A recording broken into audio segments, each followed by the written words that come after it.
बनाई बसाए, बंदों को कौशल्या बनाकर अपने धाम में बसा लें। मैं कौशल्या रूपी दिशा की रघुपति सस चारु, विश्व सुखद खल कमल तुषारु, दशरथ राव सहित सब रानी, सुकृत मंगल मूरत मानी, करऊं प्रणाम करम मन बानी, करहूं कृपा सुत सेवक जानी, जिन विरचे बड़ भयउ विधाता, महिमायाद राम पितु माता। अब कहते हैं कि जहाँ कौशल्या रूपी दिशा यानी कि विश्व को सुख देने वाली दुष्ट रूपी कमल के लिए पाले के समान श्री रामचंद्र जिस सुंदर स्वरूप में प्रकट हुए हैं, मैं सब रानियों सहित उस पुण्यात्मा महाराज दशरथ को प्रणाम करता हूँ।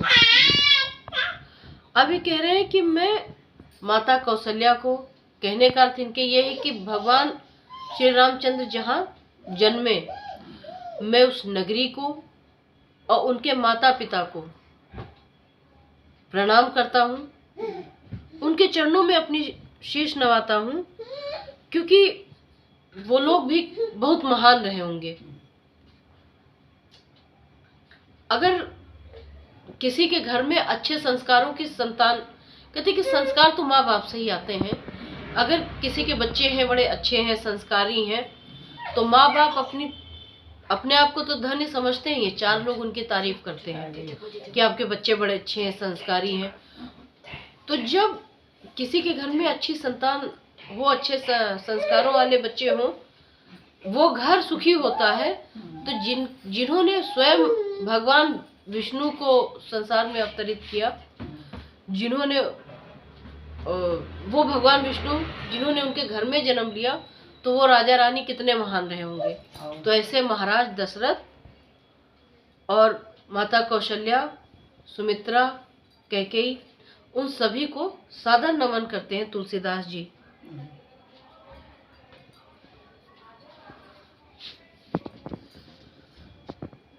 और तुलसीदास जी कहते हैं कि ब्रह्मा जी ने जो मुझ पे ये कृपा की है, मुझ में ये प्रेरणा दी है कि मैं इस रामचरितमानस की रचना कर सकूं, तो मैं उनको भी प्रणाम करता हूं।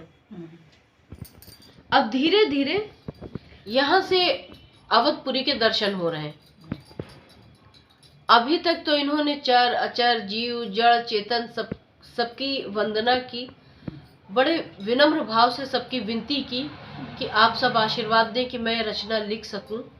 भांति भांति के लोग संसार में हैं, उनके बारे में बताया।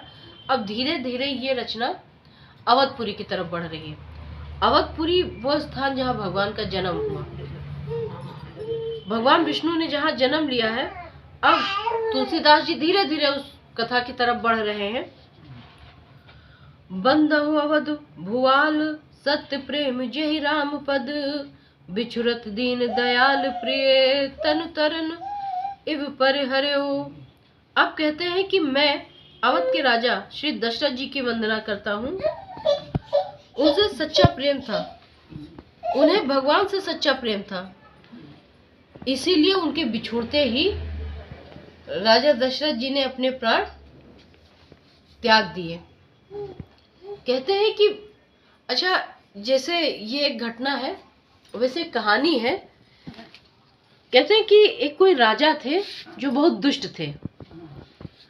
अब उनके घर परिवार वाले, उनके जो भी नगर निवासी थे, वो लोग बड़ा राम राम करते थे। उनकी रानियां थी, उनके जो भी और परिवार के लोग थे, वो लोग बहुत राम राम करते थे, लेकिन वो कभी भगवान का नाम नहीं लेते थे।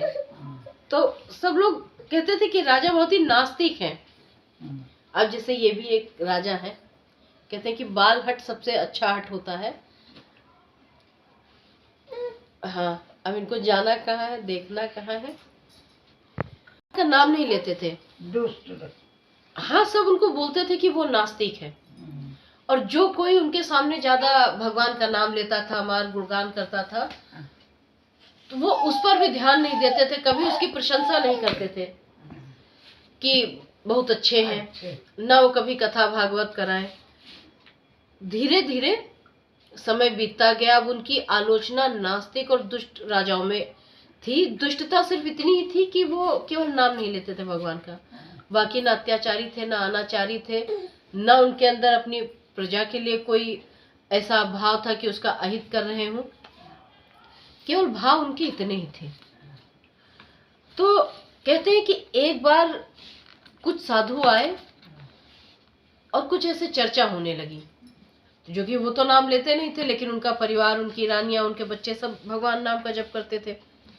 तो उनके मुंह से निकल गया भगवान का नाम, अच्छा, ओम वासुदेवाय नमः। और जैसे निकला वैसे निकल गया। उसके बाद उन्होंने अपनी श्वास रोक ली और वो नहीं रहे। तो सबने कहा कि बहुत दुष्ट और पापी थे। एक बार भगवान का नाम क्या लिया कि इन्होंने मतलब श्वास रोक ली अपनी। आदमी तरीके, लेकिन ऐसा था नहीं।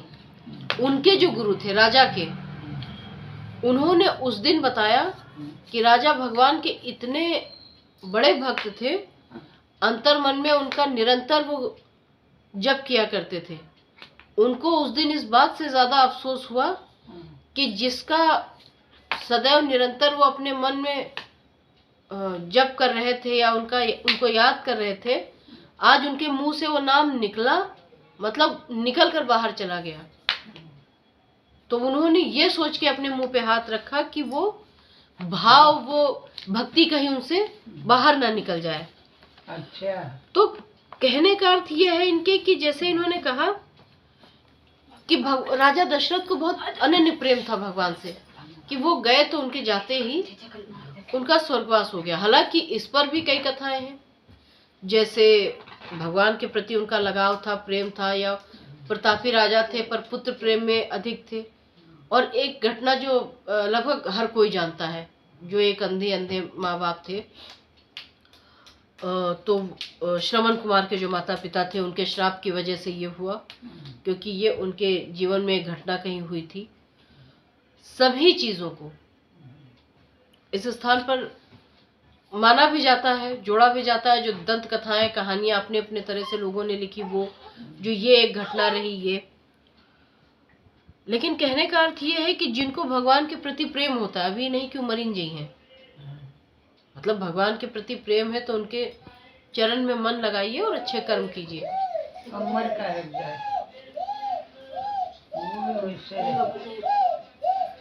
प्रणव परिजन सहित विदेहु, जाहि राम पद गूढ़ स्नेहु, जोग भोग मह राख्यो गोई, राम विलोकत प्रगट्यो सोई। प्रणव प्रथम भरत के चरना, जासु नेम व्रत जाई न बरना, राम चरण पंकज मन जासु, लुबुध मधुप इव तजहि न पासु। और कहते हैं कि भगवान, सबसे पहले मैं भरत जी के चरणों को प्रणाम करता हूँ, जिनका नियम था, उनका व्रत का वर्णन किया ही नहीं जा सकता है कि वो भगवान के कितने अनन्य भक्त थे।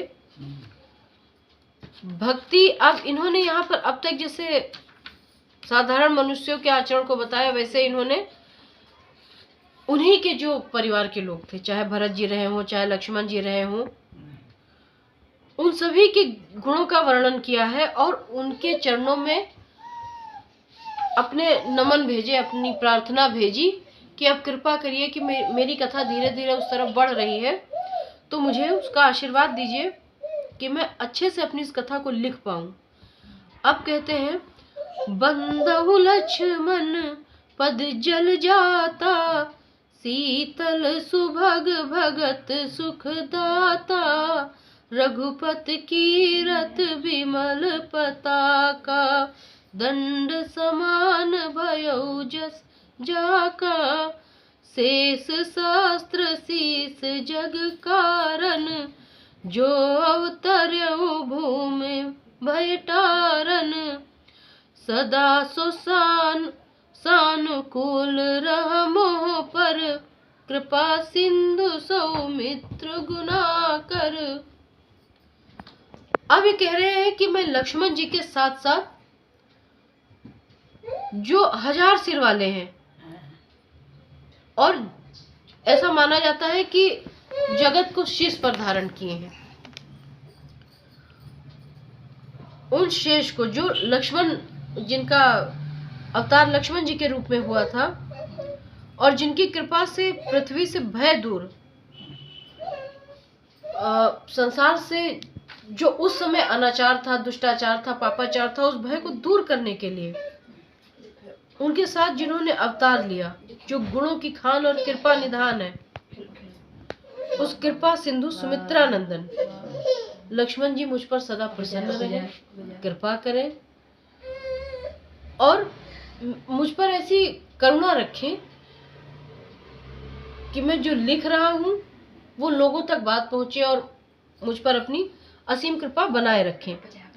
अब इसी प्रकार इन्होंने शत्रुघ्न जी, भरत जी, इन सभी को प्रणाम किया है।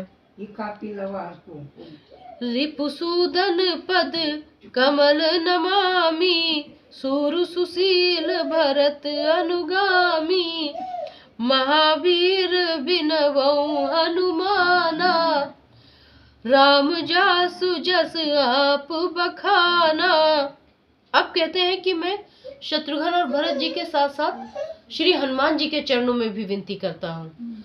हनुमान जी अनन्य भक्त कहे तो जाते हैं, पर सिर्फ कहे ही नहीं जाते, उनमें वो भक्ति है, और उनके अंदर जो भक्ति है,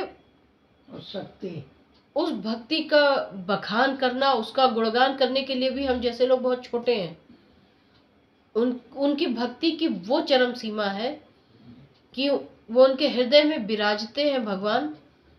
सिर्फ विराजते ही नहीं है, बल्कि शायद हनुमान जी सर्वश्रेष्ठ भक्त इसीलिए कहे जाते हैं क्योंकि उनके चरणों में वो सिर्फ अपना ध्यान नहीं लगाते हैं, वो इतने समर्पित हो गए हैं कि भगवान श्री राम खुद उनके ध्यान में रहते हैं। भक्त को ऐसा ही होना चाहिए। कोई शिष्य है, वो तो गुरु वंदना करता ही करता है, भक्ति और उसकी कहीं ना कहीं जो गुरु के प्रति उसकी आस्था है वो सफल तो तब होती है जब गुरु भी उसका ध्यान करे, जब वो परमात्मा भी उसका ध्यान करे। तो हनुमान जी कुछ इस कोटि के, इस उच्च कोटि के साधक हैं या उनके भक्त हैं। प्रणवो पवन कुमार खलबन पावक ज्ञान धन, जासु हृदय अगार बसई राम सर चाप धर। कपिपत रीछ निशाचर राजा, अंगद दादी जे कीस समाजा। बंदहु सब के चरण सुहाए, अधम शरीर राम जिन पाए। रघुपति चरण उपासक जेते, खग मृग सुर नर असुर समेते।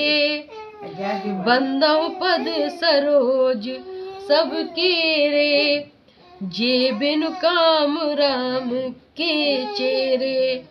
अब कहते हैं कि मैं वानरों को, राजा सुग्रीव को, रीछ समाज को, यानी कि उन सभी को प्रणाम करते हैं कि जो कभी न कभी कहीं न कहीं भगवान श्री राम से जुड़े रहे हैं। अब कहते हैं सुख सनकादिक भक्त मुनि नारद, जे मुनि बर विज्ञान विशारद। प्रणवौ सब धरनी धर सीसा, करहु कृपा जनि जान मुनीसा। अब कहते हैं सुखदेव जी, सनकादिक मुनि देव और जितने भक्त हैं धरती पर, मैं उन सभी को प्रणाम करता हूँ। और अब जनक सुता जग जननी जानकी, अतिशय प्रिय करुणा निधान की, ताके जुग पद कमल मनावो, जासु कृपा निर्मल मति पावो, पुनि मन बचन कर्म रघुनायक, चरण कमल बंदहु सब लायक, और रज विनयन धरे धनुषायक, भक्त विपति भंजन सुखदायक। अब कहते हैं कि मैं जगत माता जो करुणा निधान की जानकी हैं, उनकी प्रियतमा है, मैं माता सीता के चरणों में बारंबार वंदना करता हूँ। और मैं फिर से उन कमल नयन, धनुषधारी, वाणधारी और भक्तों की विपत्ति हरने वाले प्रभु श्री राम के चरणों की वंदना करता हूँ। गिरा अरथ जल बीच सम कहती, भिन्न न भिन्न बंदौ, सीता राम पद जिनहि परम प्रिय खिन, बंदहु नाम राम रघुवर को, केतु कृसान भान हिम कर को, ओ विधि हरिहर में वेद प्राण सो, अगुण अनूप गुण निधान सो, महामंत्र जय जपत महेशु, काशी मुक्ति हेतु उपदेशु, महिमा जासु जन गण राउ, प्रथम पूजियत नाम प्रभाव। अब कह रहे हैं कि मैं जो महामंत्र हैं, जिन्हें महेश्वर शिव जी भी जपते हैं, जिनका उपदेश काशी में मुक्ति के लिए किया जाता है, ऐसे महिमा, ऐसे महान गणेश जी को मैं प्रणाम करता हूँ और सर्वप्रथम मैं उनकी वंदना करता हूँ। हम जैसे कोई भी काम करते हैं तो कहते हैं कि सबसे पहले गणेश वंदना ही की जाती है, गणेश जी को ही प्रथमेश का स्थान दिया गया है। तो अब वो कहते हैं कि मैं जैसे जैसे ये अब अवधपुरी की तरफ बढ़ रही है रामचरितमानस, कहते हैं मैं गणेश जी को बारंबार प्रणाम करता हूँ। जान आदि कवि नाम प्रतापु, भयहु शुद्ध करे उल्टा जापू, सहज नाम सम सुन शिव बानी, जाप जे पिय संग भवानी। अब कहते हैं कि मैं भगवान वाल्मीकि जी के चरणों में नमन करता हूँ, जो उल्टा राम नाम जपकर इतने बड़े संत हो गए कि उन्होंने सर्वप्रथम रामचरितमानस का मानस की रचना की। कहते हैं संस्कृत में जो रामचरितमानस सर्वप्रथम लिखी गई थी वो भगवान वाल्मीकि ने ही रची थी। अब वाल्मीकि जी उल्टा नाम जप कैसे करने लगे? वाल्मीकि जी तो महान संत हैं, लेकिन कहते हैं कि वाल्मीकि जी अपने समय में थोड़ा कुसंगत में पड़कर, जब इंसान के पास धन की कमी होती है तो कई बार वो कुसंगत में पड़ता है। उनको भी अपना जीवन यापन करना था, उनका भी परिवार था, तो कुसंगत में पड़ गए।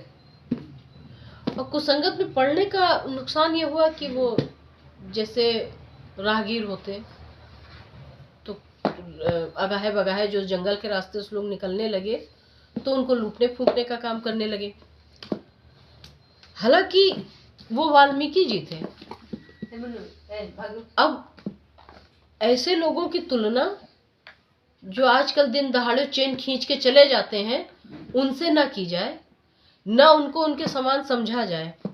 ये थोड़ा दूसरे टाइप वाले हैं। वाल्मीकि जी तो खैर कहीं ना कहीं अपने जो भी उनका समस्याएं थी या जो भी उस समय अभाव था उसके कारण कर रहे थे। आजकल जो ये साइड से निकले, पता चला चैन लिए लटकाए निकल गए, गले में हाथ लगाए चैन गायब, वो लुटिया चोर वाले चोर नहीं। लेकिन फिर भी एक समय था कि वाल्मीकि जी थोड़ा जो भी निकलते थे अंधेरे उजेले, उनका मानना था कि उनको लूट लिया करते थे। अब इनकी आदत पड़ी हुई थी, धीरे धीरे पक्के चोर हो गए। अब जैसे आदमी के अंदर एक आदत पड़ जाए, अब